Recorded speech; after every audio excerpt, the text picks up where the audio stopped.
Bismillah, salatu wassalam ala rasulillah, amma ba'd. Donc on continue notre explication de l'ouvrage du Cheikh Saadi rahimahullah intitulé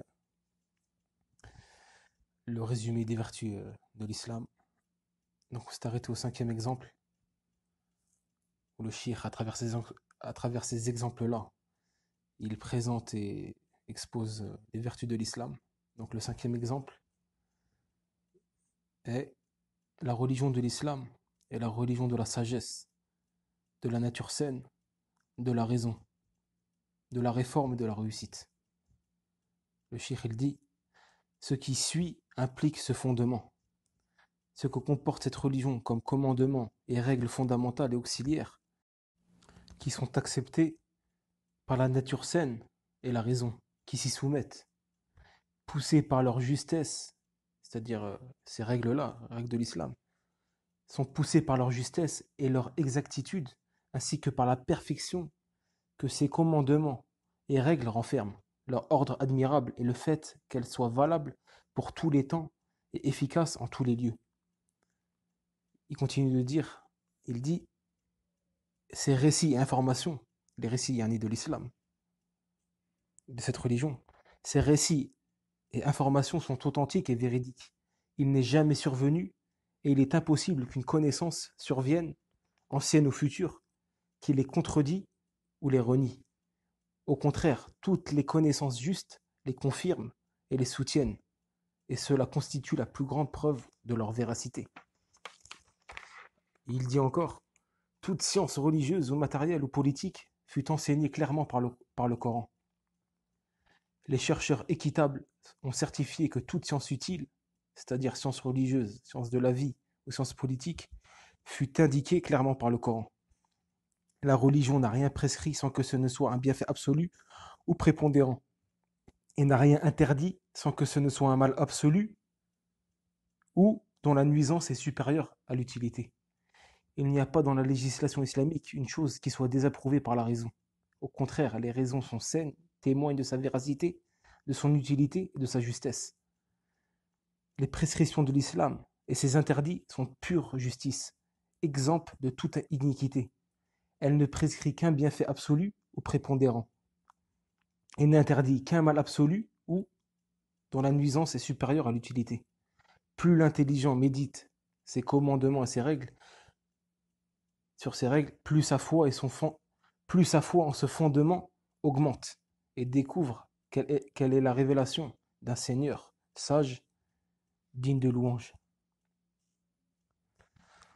Donc fin de citation du Cheikh rahimahullah. Donc ceci est le 5e exemple où le Cheikh présente à travers celui-ci une autre vertu de l'islam, de cette religion, qui est que cette religion est dans sa totalité sagesse.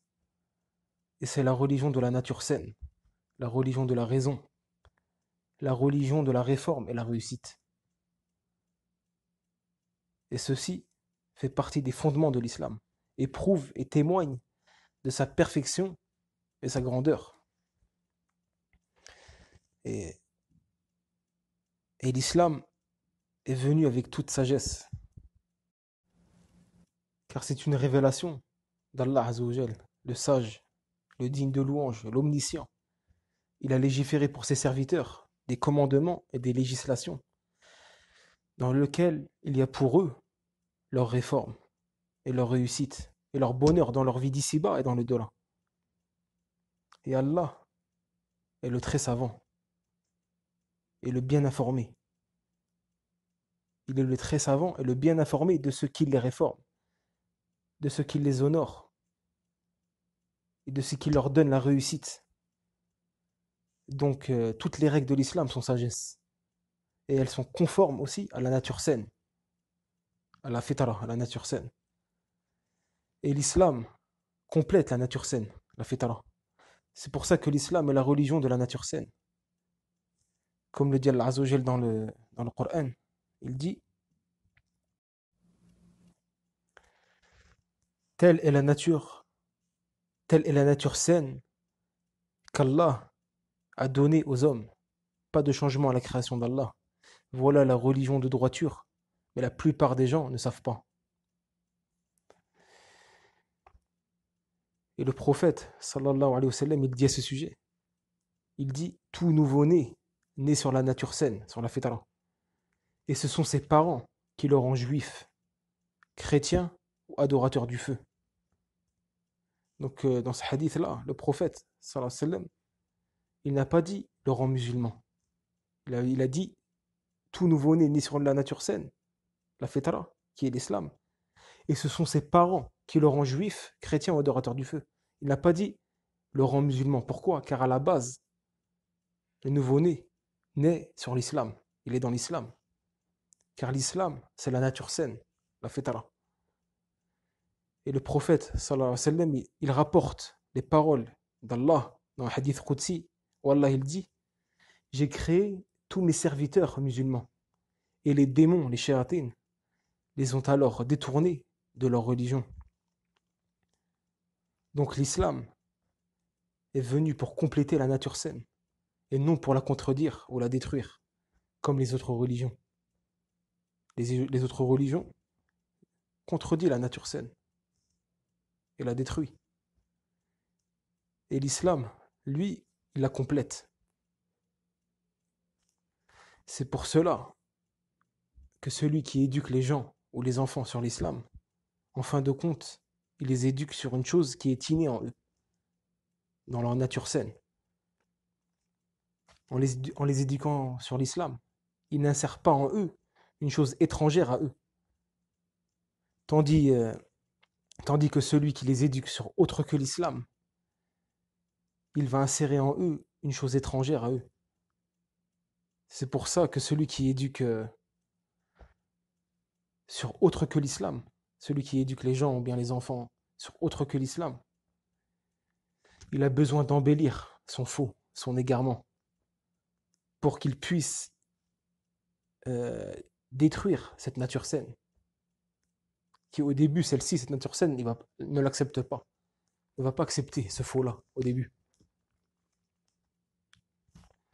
Mais combien rusent et embellissent pour que justement ces enfants-là ou bien ces personnes-là acceptent son faux et son égarement. Il est obligé de l'embellir pour qu'elle se fasse accepter.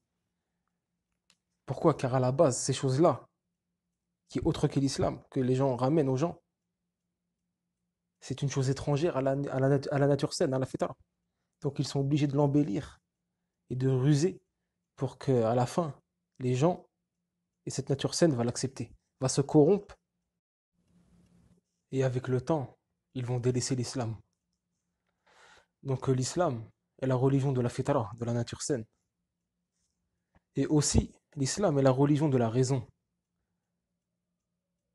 Elle est en conformité et en accord avec la raison saine. Et Cheikh Saadi, rahimahullah, dans un autre ouvrage, il cite une personne qui a embrassé l'islam, qui a été interrogée. On lui demanda comment tu as su la véracité du prophète. Donc il répondit, il dit, je n'ai pas trouvé une chose où le prophète, sallallahu alayhi wa sallam, l'a ordonné et que la raison se dit si seulement il l'a interdit. Et je n'ai pas trouvé une chose où le prophète, sallallahu alayhi wa sallam, l'a interdit et que la raison se dit si seulement il ne l'a pas interdit. Donc l'islam est venu en conformité avec la raison saine. Et laisse les raisons qui sont malsaines, salies, abîmées, corrompues. Ça, faut pas faire attention à ces raisons-là. Elles ne sont pas prises en considération. Mais la raison saine, plutôt la raison saine, trouvera que les choses à quoi l'islam appelle est en conformité avec la raison. Et Cheikh al-Islam ibn Taymiyyah, rahimahullah, a écrit un ouvrage qui fait à peu près 10 volumes, 10 gros volumes, intitulé Réfutation de l'incompatibilité entre raison et révélation. Ou bien réfutation de la contradiction entre raison et révélation. Où Cheikh al-Islam Taymiyyah explique dans ce livre, dans son ouvrage, qui est celui-ci, que la raison saine ne contredit en aucun cas la révélation. Car l'islam est venu avec quoi? La raison saine. Et les raisons saines sont en conformité. Elle accepte. Et si la raison refute l'islam, ou une chose de l'islam, alors ceci revient à la corruption de la raison. Si la raison refute une chose de l'islam, ou bien refute l'islam tout court, cela revient à une corruption de la raison. Donc le cheikh, rahimahullah, il dit, comme on l'a lu tout à l'heure, il dit la religion de l'islam est la religion de la sagesse, de la nature saine et de la raison. Ce qui suit explique ce fondement, il dit. Il dit quoi? Ce que comporte cette religion comme commandements et règles fondamentales et auxiliaires qui sont acceptés par la nature saine et la raison. C'est-à-dire que celui qui médite sur les fondements de la religion, qui est par exemple la croyance, la aqida, et médite sur les règles de la religion, de l'islam, comme par exemple le comportement, les règles du comportement, les règles du fiqh, de la jurisprudence, etc., il verra que ceci est en parfait accord avec la nature saine et la raison. Et après, le cheikh, il dit, comme on l'a lu tout à l'heure, et les commandements et les règles de l'islam sont poussés par leur justesse et leur exactitude, ainsi que par la perfection que ces commandements et règles renferment, leur ordre admirable et le fait qu'elles soient valables pour tous les temps et efficaces en tous les lieux. Donc les règles de l'islam et ses principes sont valables pour tous les temps, en tout temps, et efficaces en tout lieu. Et après le cheikh il dit, et les récits de cette religion et ses informations sont authentiques et véridiques. Il n'est jamais survenu, et il est impossible qu'une connaissance survienne, ancienne ou future, qui les contredit ou les renie. Au contraire, toutes les connaissances justes les confirment et les soutiennent. Et cela constitue la plus grande preuve de leur véracité. C'est-à-dire, le cheikh il dit là, que tous les récits de cette religion-là et ces informations qu'elle ramène dans le Coran, dans la sunna du prophète, sallallahu alayhi wa sallam, sont authentiques et véridiques. Allah, Azza wa Jal, il dit à ce sujet dans le Coran, et la parole de ton Seigneur s'est accomplie en toute vérité et équité. Et la parole de ton Seigneur s'est accomplie en toute vérité et équité. En toute vérité dans ses récits, c'est-à-dire en toute vérité dans ses récits et informations. Et en toute équité, c'est-à-dire en toute équité dans ses règles et principes. Et tous les récits de cette religion et ces informations sont véridiques. Allah, il dit, et qui est plus véridique qu'Allah en parole? Il dit dans le Coran, et qui est plus véridique qu'Allah en parole? Et après le cheikh, il dit, toute science religieuse ou matérielle ou politique fut enseignée clairement par le Coran. Il dit, les chercheurs équitables ont certifié que toute science utile, c'est-à-dire science religieuse, science de la vie ou science politique, fut indiquée clairement par le Coran. La religion n'a rien prescrit, il dit, la religion n'a rien prescrit sans que ce ne soit un bienfait absolu ou prépondérant. Et n'a rien interdit sans que ce ne soit un mal absolu ou dont la nuisance est supérieure à l'utilité.